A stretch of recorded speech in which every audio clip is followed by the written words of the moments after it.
are so excited to have you join us. 𝐀𝐝𝐦𝐢𝐬𝐢𝐨 HR conference is going to be a transformative experience. We'll have various speakers who will be sharing on various topics to ensure that we bridge the gap, creating a workplace where everyone feels heard, valued, and supported. See you at the conference hall.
Hi, Jeff. Good afternoon. Please, can you hear me?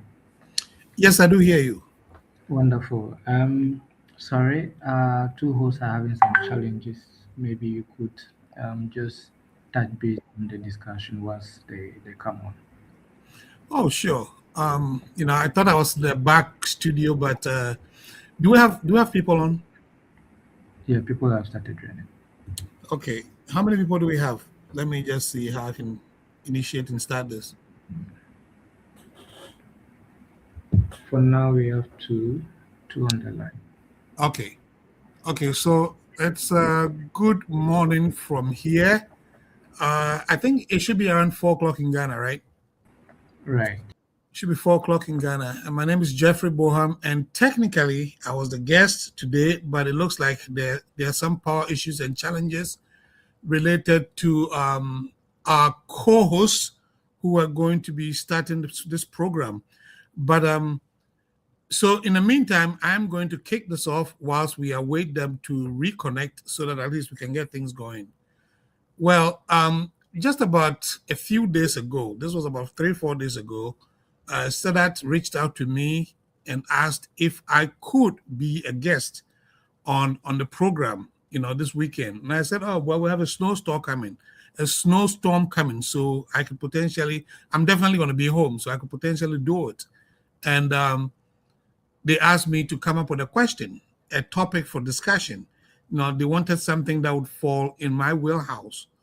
And I was like, you know what?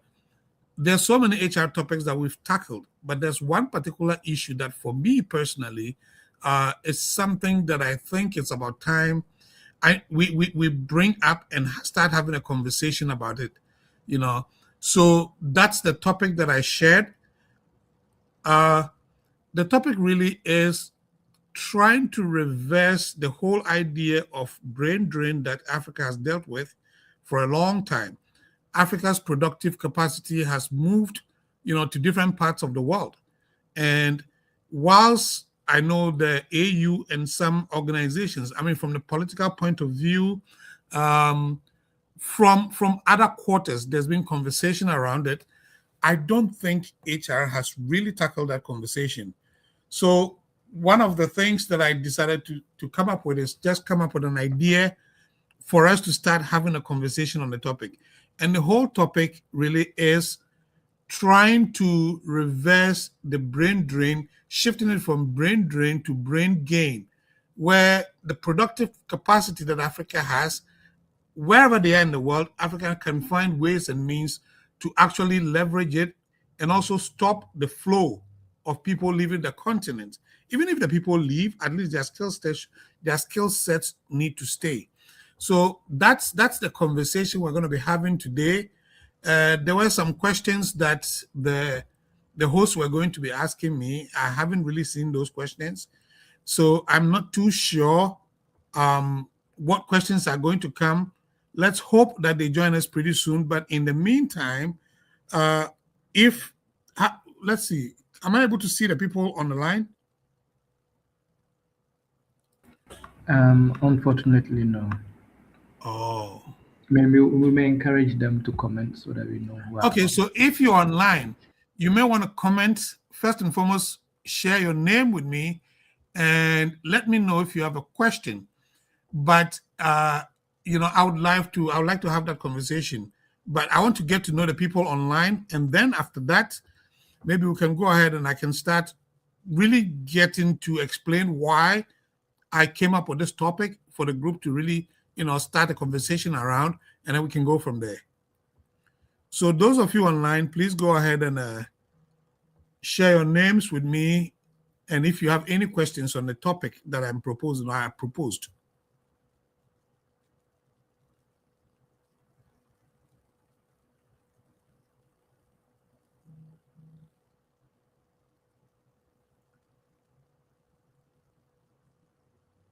Okay, I see Sadat saying kindly introduce yourself and where you are joining us from. That's one. And also if you have a question on the topic. Now, whilst we await folks to share their questions, I want to go back and look at the topic. Let me see. I saw the flyer. I'm trying to remember the question fully, the topic, so that I can break it down and clearly. Oh, I see one of our. Well, which one will you? Okay, I'm getting some text messages from here. We are live. Let's see. Okay, so the topic is Brain Gain Africa, reclaiming Africa's drained development capacity through artificial intelligence.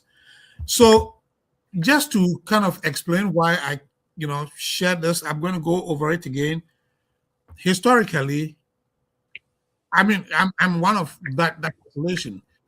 About 20-something years ago, I got a scholarship to come study in the United States, and I've been here for some time. I have learned a lot. I've gained expertise. I've worked for large organizations. From time to time, I go back to Ghana. I go back to other African countries to share my thoughts, my opinions. There's some sound. Yeah, from time to time, I go back and I share, and the whole idea is Africa has really complained a lot.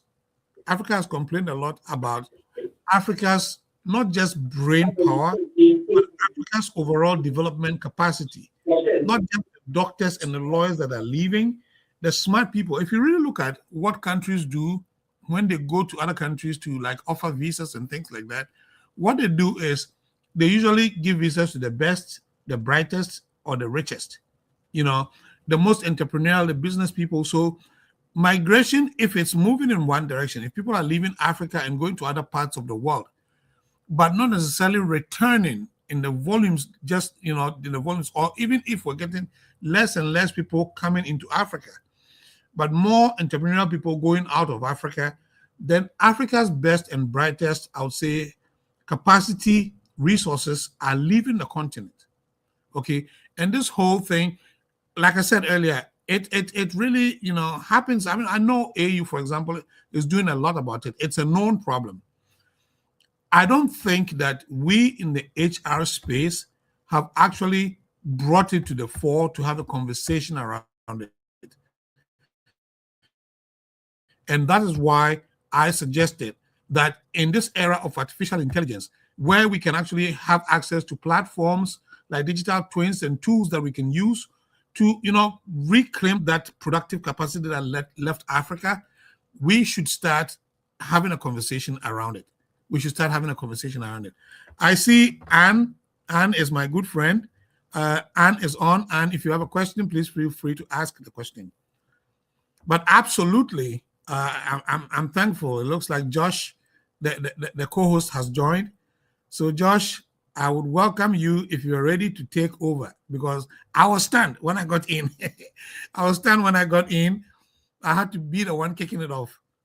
And I was like, oh, I didn't really plan for this. But Mr. Josh, thank God you're here.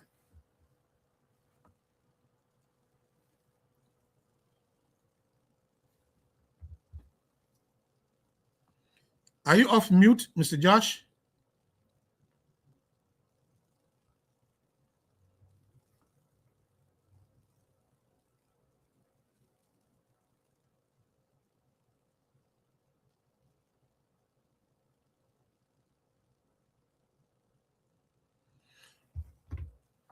Did Mr. Josh drop off again?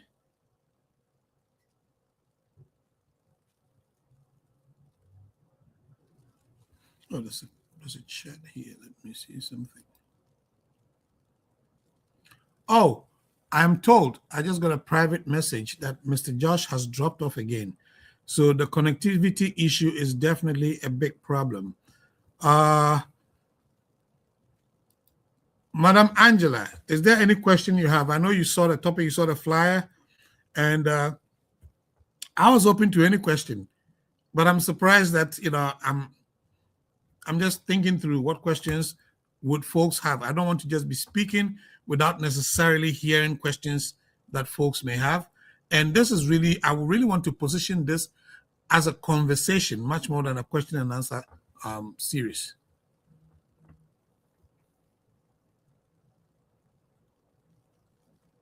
Angela, I know you're watching. If you have a question, I only see Angela. Oh, okay. Mr. Josh is back. Yeah. Apologies, Jeffrey. I hope the conversation have already started. We had some challenges online, yeah. But this is a great topic that we've all been looking forward to. So I'm hoping you've done the introductory part already. I did the introductory part, and I kind of explained also, when Sedat reached out to me, why I recommended the topic, because like I said, it's something that is happening. I know at the political level, there's conversation around it, but we in the HR space, and we are responsible for capacity building, capacity development. We haven't really taken the time to delve into that topic. And so I kind of shared why I shared that topic. And I would want you, I know you guys may have some questions you want to ask me. I would love to answer those questions and then give the audience an opportunity to also ask their questions. Yeah, great. So I'll start with the questions. Sure. Yeah, so this is a very interesting topic, like you mentioned, and you've explained why you decided to go for such a topic. One thing that I would like us to know, and our audience as well, is historically, we know that Africa has suffered greatly from brain drain. Most of our top experts have left the countries that they belong to look for greener pastures. And we've lost a lot of great talent to the Europes and the Americas and all the other worlds there. How can AI platforms and remote work technologies allow us to transition to a brain gain model for Africa? So we're trying to flip the whole thing over and then use it as an advantage for us. How do we go about this? That's a very good question. I know I saw Angie also posted a question. Hopefully we'll tackle her question once we get through this question. But from what I'm hearing from your question, I think the ask is, how do we find ways and means to leverage AI to actually reverse the brain drain situation that we're dealing with? You know, I live in America, and I will tell you, I see the Indians do it a lot. You know, so the fact that somebody has left physically doesn't mean their knowledge, skills, and expertise should leave their country or continent. So what I think, and the good thing is, now look at what we're doing right now. We are collaborating, we are communicating. You know, even before AI came to mainstream, we had some of these tools like Zoom. You know, now we have a lot of, I don't know how many tools we have, but we have a lot of tools, that AI tools that we can leverage. We also have large language models. Like, everybody taps into ChatGPT. Now, the thing with ChatGPT is, it is more of a Western-focused database. If you really understand how LLMs operate, okay, they just capture information from data centers and databases that have been trained over a period of time. So when I think about some of these things, what I think about is something like creating what I hope somebody comes up with it. I don't have the technical expertise to come up with it, but what, you know, think about how beneficial this would be to Africa if we had an Afro GPT. Okay, Chat GPT is a generative pre-trained transformer. What if we have an Afro generative, you know, pre-trained transformer, where we can actually consolidate African research, authentic African research, where we get African scholars to really share their perspectives, because Africa has diverse cultures, which gradually is integrating through the African Union, is integrating to become an African way of doing things. When you come to Europe, Europe is a combination of different countries. They have different cultures, but they've been able to integrate and come together as a unified bloc. So if we leverage AI tools, I don't know how that's going to be done, but if we leverage AI tools, and I know the AU has some kind of an agenda, I think is Agenda 2063 or something, where some of these things some of these conversations have started at the governmental level. So hopefully to get to the policy, individual country policy level, and even start affecting, you know, the practices, the various functional areas and practices within the country. Imagine if we had African scholars, okay, engaging in mentorship, engaging in coaching, and where they create like a circular motion. Everything that they learn, they potentially teach people back home. They prepare leaders. And just for clarity, I'm not trying to assume that only the African in the diaspora is a smart person. In fact, the Africa in the diaspora may have been exposed to other ways of doing things. Remember, the people at home are equally brilliant. So if we create an environment where we have a continuous flow back and forth, okay, a continuous flow back and forth of ideas coming out of Africa, and ideas where Africans actually leverage the diaspora to enrich their experiences within the African continent, what is going to happen is that people will not see a need to go outside. Because if the ideas go back to Africa, job opportunities may be created in Africa. You have AI consultants in Africa. You have, you know, ideas, people, and I think that is really starting. That's why Africa is picking up very quickly. You have all these things, you know, kind of enriching the capabilities of Africa. And at some point, it is going to not just create that circular flow, but also result in a net positive for Africa as a whole, where instead of our people going out to seek greener pastures and going with their best knowledge and skills and capabilities, when they actually become more seasoned experts, we create an environment to re-attract them.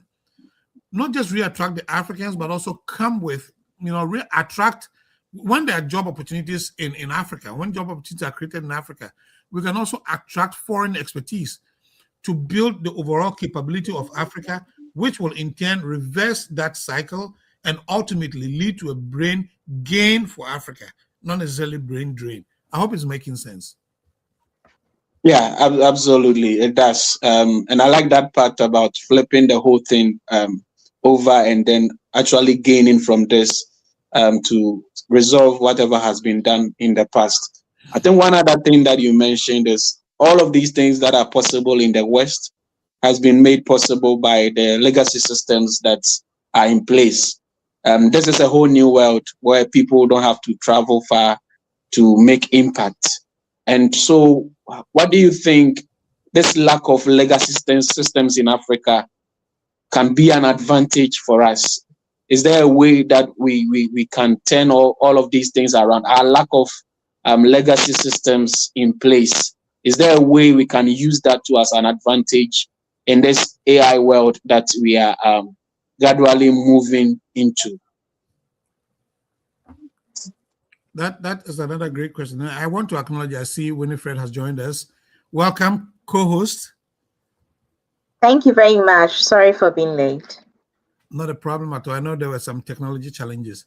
Now, the question that you ask, Honorable Josh, the question that you ask is, this is a known factor. In fact, when you do research, okay, people have this wrong perception that the West and other parts of the world have a relative advantage over us because they have their systems well planned and well structured already. Yes, to a large extent, that is true.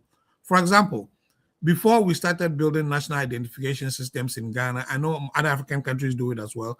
Before we started, creating all these national identification systems and consolidating them into a standardized database, they had NI systems in the UK.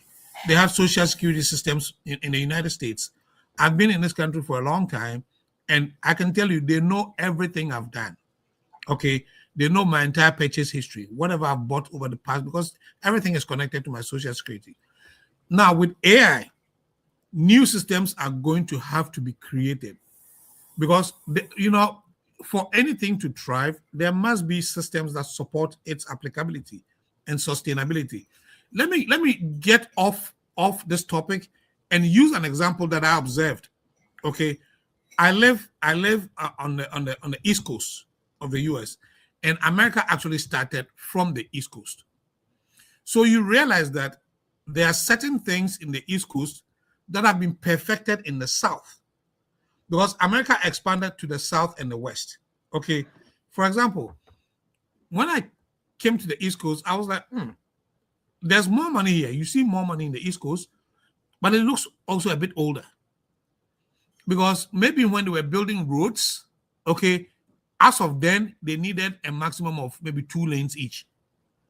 But they realized that with the population increase, okay, they at some point had to maybe expand it to maybe 6 lanes, 5 lanes instead of 2.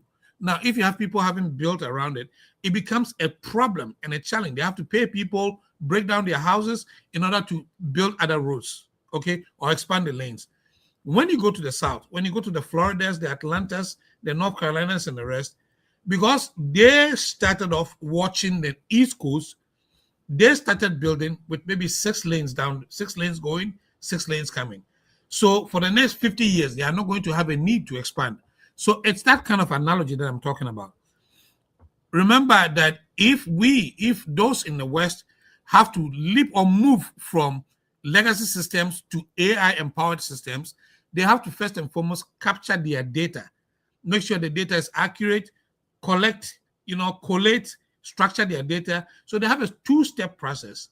They have to deconstruct what they already have and then reconstruct something that would align with artificial intelligence technologies. Now, for those of us in Africa, we have a relative advantage. The advantage we have is we don't have the data anyway. We don't have the data put together already. So what if we go straight to mobile banking rather than going to traditional banking, where we deconstruct every information, every purchase history that has been done in the banks, and put them all in the one database before we go to mobile banking?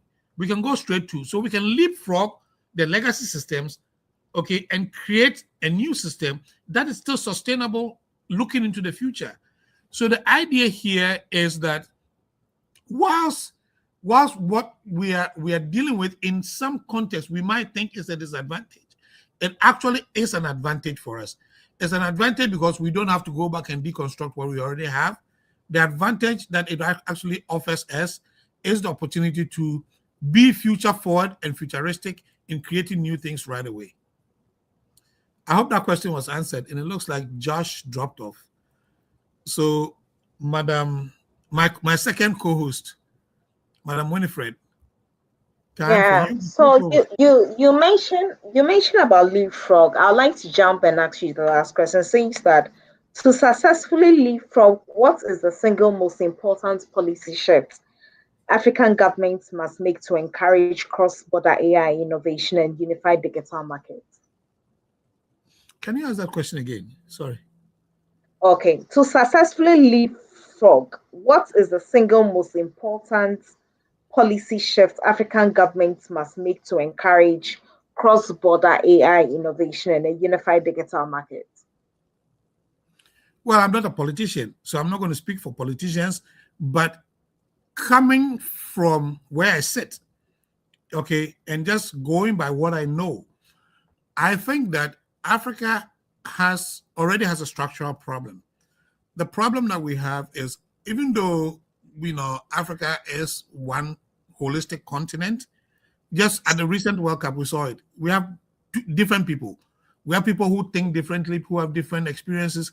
So for us as a continent to speak with one voice and to integrate, I think we have to have an AI agenda that actually supports cross-border integration. What do I mean here? We must have some standards that cut across all African systems.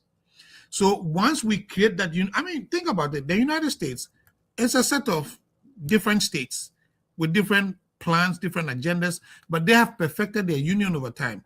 Okay, if you look at European Union, they started a few decades ago, but they found a way to go beyond.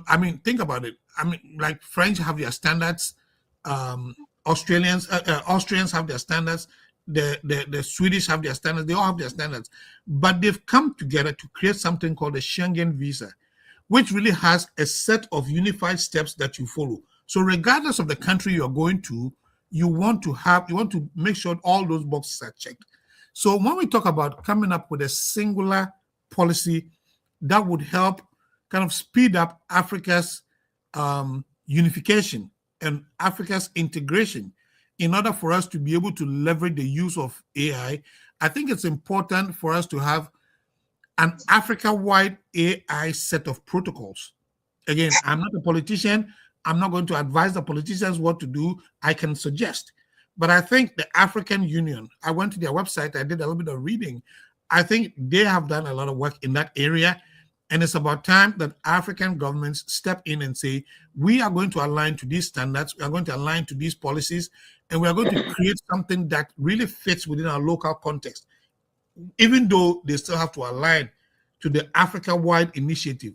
That in and of itself will create an opportunity for Africans to be able to move freely across the continent. Let's say a degree in Ghana may not be relevant in Johannesburg, or a degree in Kenya may not be relevant in Egypt. But if we create African standards to say all degrees must have A, B, C, D, E there, they must have a practical component, they must have X, Y, Z. Once you get certified as having an African standard degree, you should be able to get a job in a different part of Africa. So we have two things.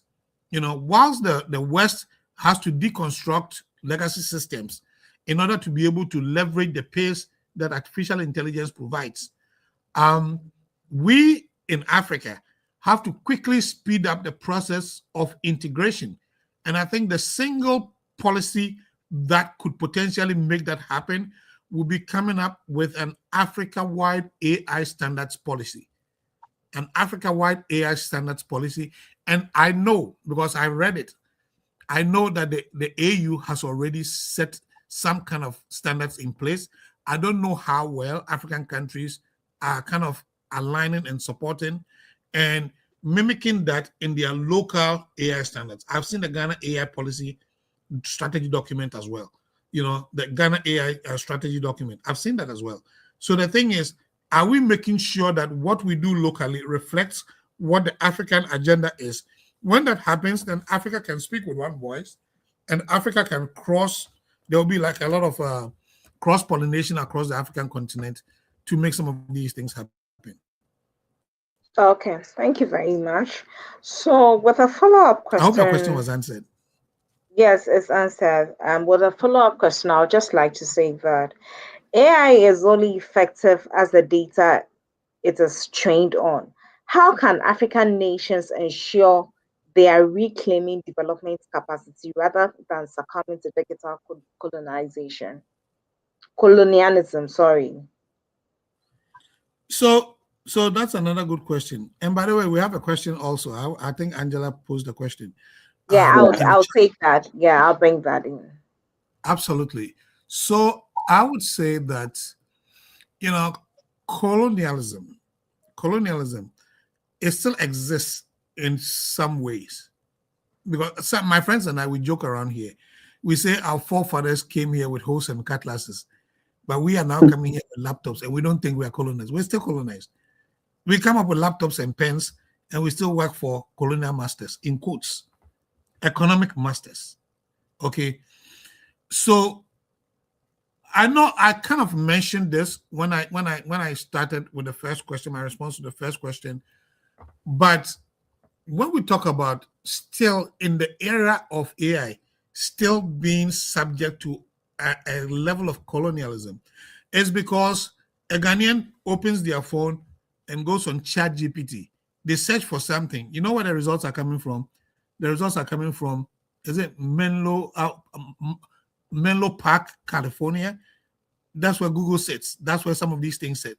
So the point is, the data that gives us, the data centers that give us the information, okay, the responses to our searches, that data gets drawn from the West. So it's about time, if we want to start detaching ourselves from being dependent on Western and other, data centers in the world, it's very important that we start building a set of African data centers. I know an organization like Cassava Technologies has started that initiative. I know some folks in South Africa who are also saying, you know what, we are not going to deal with any data that is not really contextualized for Africa. So they don't deal with any data at all. When they are doing research, they go to the field, the marketplaces, they talk to Africans. They say, Africans, tell us what your problems are. Your problems, that's what we are going to collect, that's what we're going to collate, and we are going to create African databases and African centers. That would kind of detach us from that dependency on, in quotes, our digital colonial masters, okay? And then flip it around and then have our own centralized database that reflects African cultures, African context, African perspectives, so that when the West needs information about Africa, they would also have to come to us. They also have to come to the Afro GPT and search for information, because they would say, what we know is what we read in books, but what they are telling us is what's really happening on the African continent. So that I think building our own data centers and making sure that they are stocked up with information contextualized for Africa by Africans, and that truly reflects the African situation, would be the best starting point, I would say, to get out of excessive dependency on the West. Okay. I hope that answered your question too. Yeah, that answered my question. So currently the topic is brain gain Africa, reclaiming Africa's drained development capacity through artificial intelligence. My name is Winifred 𝐀𝐝𝐦𝐢𝐬𝐬𝐢𝐨. My co-host is Joshua Jesse, and our guest is Jeffrey McBahan. We have a question from Angela, and it says that, how do you take advantage of the AI tool offers to improve our work and achieve productivity? How can we also support the team? So I see the question posted. Let me read the question again. How do we take advantage of the tools AI offers to improve our work and achieve productivity? How can we also support on a team? Well, my response, and again, this is a conversation, so you guys can also chime in as co-hosts. My response to it is master AI skills. You know, if you want to be able to drive a car, master how to drive a car. And don't feel bad to feel your way to success. I think the biggest challenge, I do train a lot of Africans. The biggest challenge I see with us Africans is that we want to get it right the first time around. Okay, when you come to the West, you see somebody whose productivity is at a 3 out of 10. But that person speaks with confidence. That person keeps going until they move to a 4. And look, I sometimes you sit in trains, and then you see people practicing their rap. They don't care who's looking at them. But they're like, the last time I did this at a show, I got 20 people clapping. The next time I want to get 50 people clapping. So we have to be fearless. We have to be fearless in our resolve and our boldness to learn AI skills, master AI skills. Spend, I would say, a couple of hours every day, because artificial intelligence very soon is going to be the fuel of the world. If you don't have AI skills, you're going to be in the old economy. So that's a very good question, Madam Angela. To take advantage of the AI tools, you want to first and foremost understand what AI is. The World Economic Forum has actually shared all we need to know, the skills we need to master. You want to be as creative as possible. You want to learn AI literacy. You want to learn prompt engineering. You want to learn basic AI skills. Now we're moving from that point to maybe like agentic AI tools. You want to learn how AI agents work. You want to be able to build custom GPTs. It won't happen in a day. For some people, it might take a month. For some people, it might take 5 months. For some people, it might take 2 years. But keep pushing at it every day. It's like going to the gym. Keep working at it every day. So the straightforward answer, Angela, would be just keep practicing AI skills. When you hear of any new tool or a tool that your organization uses, go ahead, go on. You don't wait to get in a course first. I call it YouTube University. Every topic that you type, somebody's teaching it on YouTube. So hop on YouTube. That's how I learned some of if my company, if my organization requires me to do ABC or utilize ABC skills, and I don't know how to use those skills, I just go to YouTube, give myself, maybe take a weekend off, just focus on learning that skill. By Monday, I will start at least getting in there and start having conversations with people who are masters in the workspace. So at the end of the day, I become proficient. That will be the starting point. Do you think that if somebody sits in, let's say, South Africa, somebody sits in Congo, somebody sits in Rwanda, and is able to program? I saw something on TikTok where some folks in Nigeria were recruited to Meta. Did you see that? There were some guys. Yeah, there were some guys in Nigeria who learned some top-notch, engineering skills that were needed in the United States, that Meta came to Nigeria and recruited them and took them to Meta in California. So the idea is, in the world that we live in right now, because of the internet, you can be in Abuja and get a job in France. You can be in Abuja and get a job in South Africa. You can be in Abuja and get a job in Seychelles Islands. So the world has become one digital platform. That's why you see a lot of digital transformation going on, where organizations are moving their legacy systems onto digital platforms. It's important that we master the AI skills that are going to be needed for the future. Those are futuristic skills. So that's the starting point. That's the key thing, the first thing that I think is important that we do. for those of us in the learning space. I hope your question was answered, Angie. I believe so, because it was loud and clear, well understood. My last question to you says that with Africa having the world's youngest population, how do we ensure leapfrogging through AI creates new categories of high value jobs rather than displaying the existing workforce? Another interesting question. Now, because I'm in HR myself, I go to a lot of conferences, and let me start by deconstructing a notion. Before I even answer this question, let me deconstruct the notion. I hope we have a number of people watching this. Go back and tell your coworkers. Whenever you go to conferences, you hear Africans saying, "Oh, we're going to take over the world because we have the youngest population." And it's true. Africa is poised to even become much younger and younger from 2030 going. We have the youngest population. You have a lot of, I hear in a country like Japan, okay, their aging population has even surpassed the youthful population now.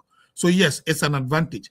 But the notion I want to deconstruct is that notion that the fact that we have more younger people means that we're going to be more productive. That's not true. And let me use a scenario. For the longest, Africa claimed to be agro-based economies with all these agro tools and a very well knowledgeable agro population. Great. But Africa wasn't producing the most in the world. Africa was still living on food aid from the West. And take a country like Ghana, where I'm originally from. Take a country like Ghana. There was a point where we had over 50% of our population in agriculture.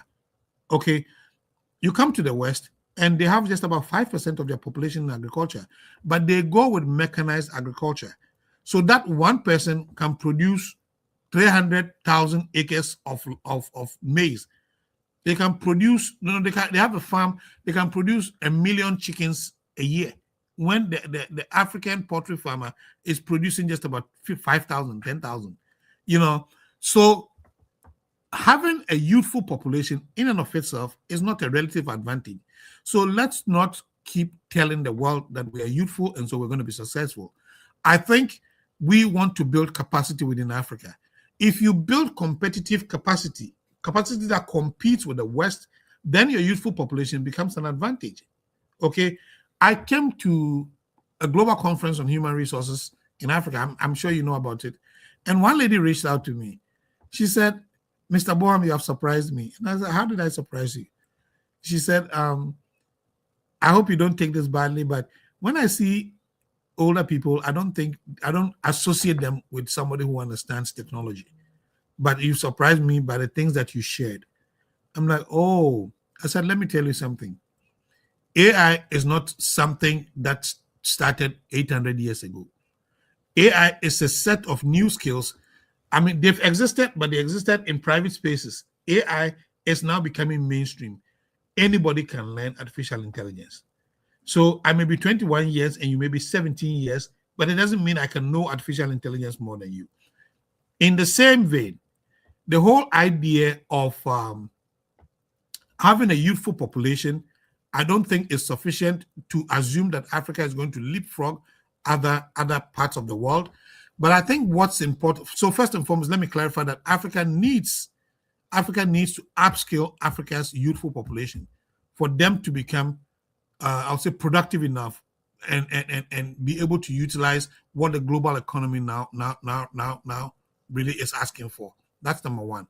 Now, in order to be able to leverage AI and our youthful population to leapfrog legacy systems of the West, okay, and not necessarily deconstruct or break down existing systems, I think it's important that, one, we operate a two-pronged approach.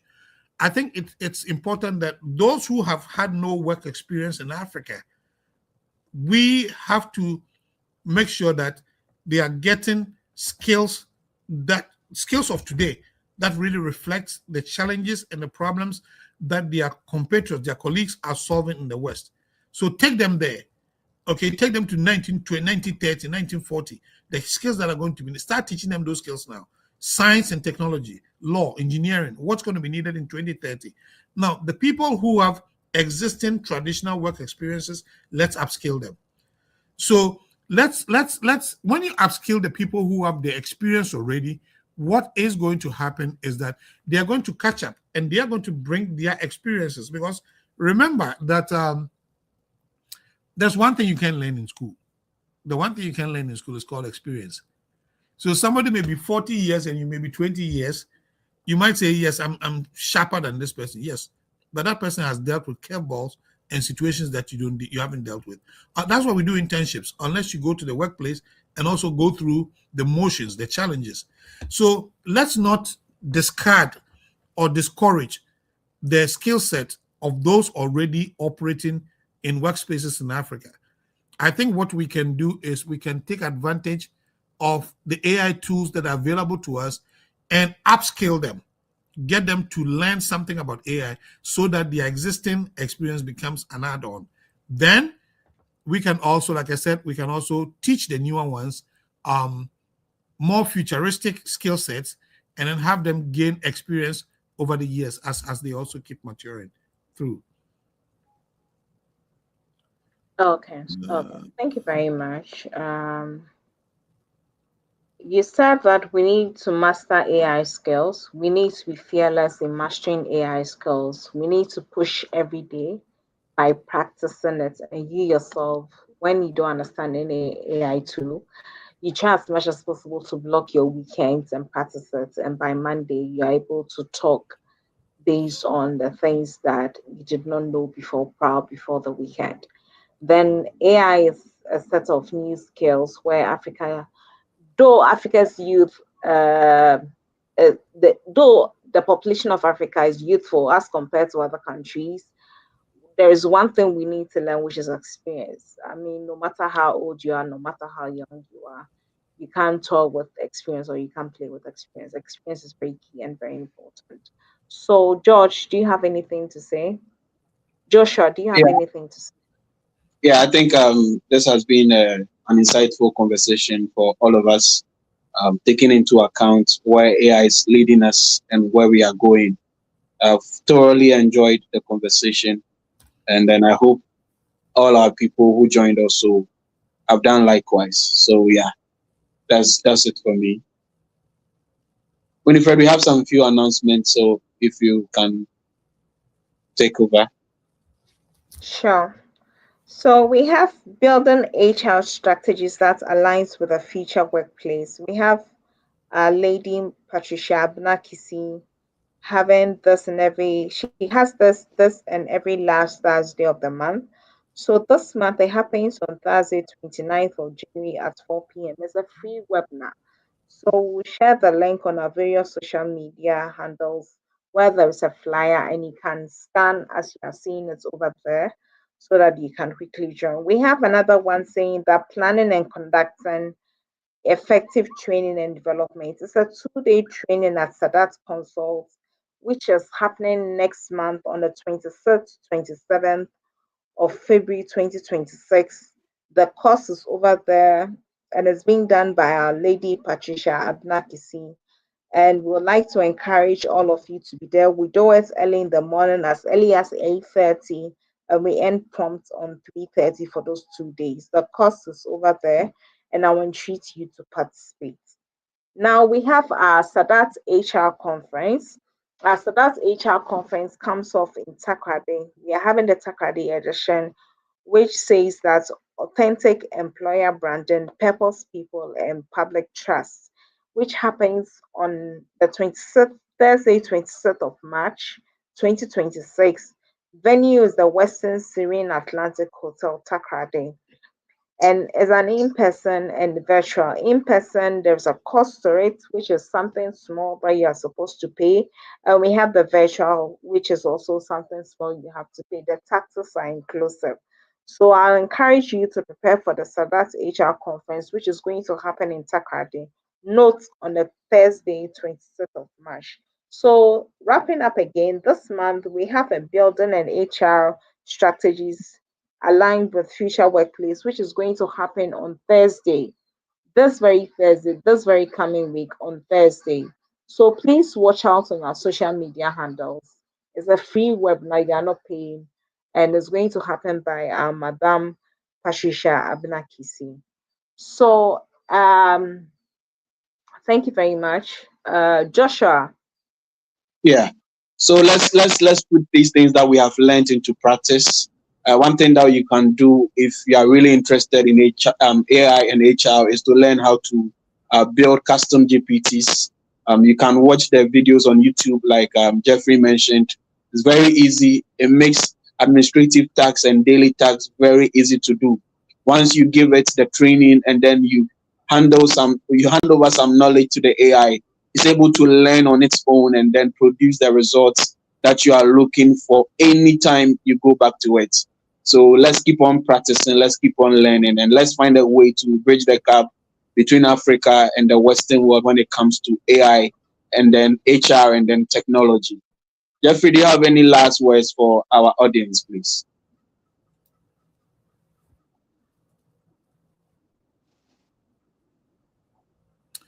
Do we have any questions, any additional questions for them? Because I know we started a little bit, maybe a few minutes late. If there are no more questions, then I can wrap up. But if there are questions, I would love to. No, there is none, so you can wrap up. There is none, you can wrap up. Okay, so thank you.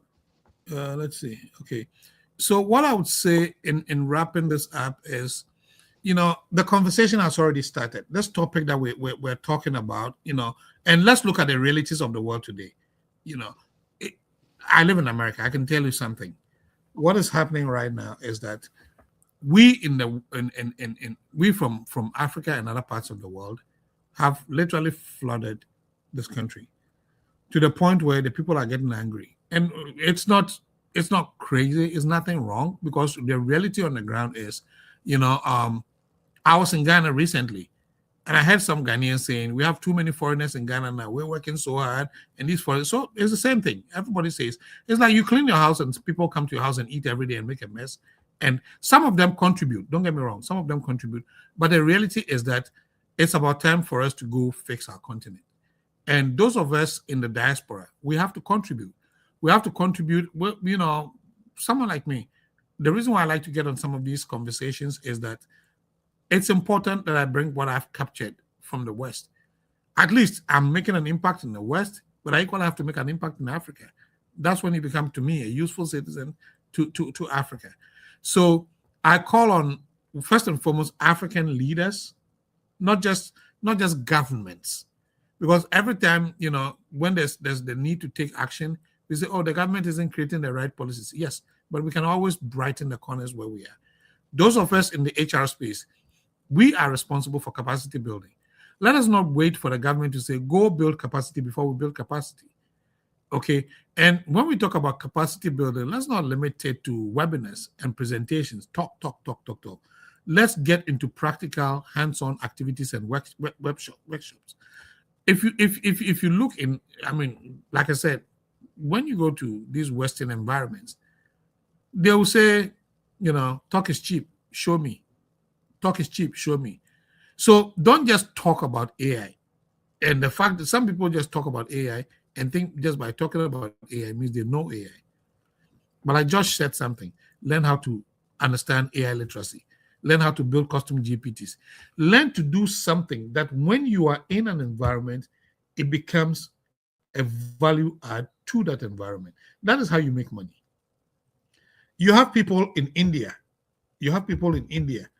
Who actually make more dollars than people living in America, because they've learned a skill that is so valuable in the United States that when they go on Upwork or Fiverr, Americans go to them every day, solve this problem for me, solve that problem for me. They are buying their cars, they are doing everything. They're sitting in India. So, and I saw a TikTok, or was it one of these, social media platforms. There's a lady in Nigeria who actually trains virtual assistants. She said she makes so much money as a virtual assistant, and she's a virtual assistant to multiple CEOs. Listen to this. She's sitting in Nigeria. She's a virtual executive assistant for multiple CEOs in the Western world. Her CEOs are in UK, they're in Canada, they're in the United States. And she said, I just keep raking in dollars, pounds, everything. And I'm sitting in Nigeria. So when you develop the skills and capabilities, okay, when you develop the AI skills and capabilities that are in demand across the world, you can apply for. These days we have digital nomads, we have remote jobs and things. But I also think that we need to start having HR conferences that are focused specifically on capacity building in the age of AI. I know I'm a member of the GCHRA, the Global Conference on Human Resources in Africa, where the goal was to really get HR people to start leveraging some of these tools and talk about artificial intelligence. We have master classes during, I think it's coming on again. So let's not just limit it to conversation. Let's really make a conscious effort to build hands-on skills that would elevate Africa. And as we leverage the technology, we will also rise up. We're already rising up as a continent, but we want to speed up the pace so that future generations will say, Josh and Winifred and Jeffrey started this conversation, and that is why Africa is where it is today. Okay, Jeff, a minute. Could you talk about team-packed solutions in 1 minute? Wow, team-packed solutions is my small consulting company. And the reason, thank you very much for giving me that opportunity. I rarely talk about it. I haven't done myself enough justice here. Now, team-packed, the whole idea, the concept behind team-packed is we want to team up with you to make an impact to your business. The reason why I came up with that mindset, and I've used it, I work on projects here in the US. I have a small team in Ghana that works with me. Okay, we are going to be doing some programs here and there. We will announce some of them as we keep going. Now, the whole idea is, and I was chatting with somebody just before I came into the studio, you can heal a patient if the patient is not ready to team up with you, the medical team. So the idea is not to create an environment and context and situation where we just tell you, go do ABC. We want to understand your needs. We are more like a capacity building company, a learning and development company. We want to understand your needs. We want to know where your problems are coming from.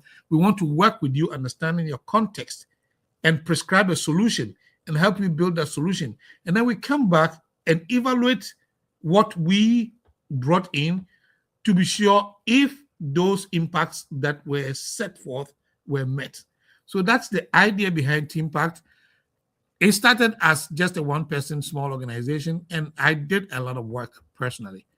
I did a lot of work, but we are gradually expanding, and we will be doing some work in Ghana. We'll be putting out some trainings pretty soon, some core trainings. We'll announce that pretty soon. We'll be doing some trainings in Ghana. We'll be doing some trainings in Rwanda, some trainings in other African countries.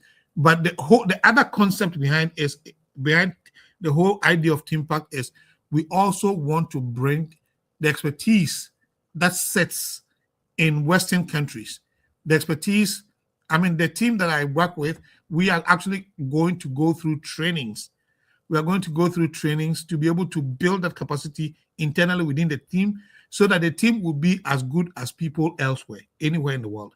So that when they go and they do work, people see it. Your work speaks for itself. So thank you very much, Honorable Dr. Winifred, for giving me the opportunity to talk about the small thing that I do behind the scenes.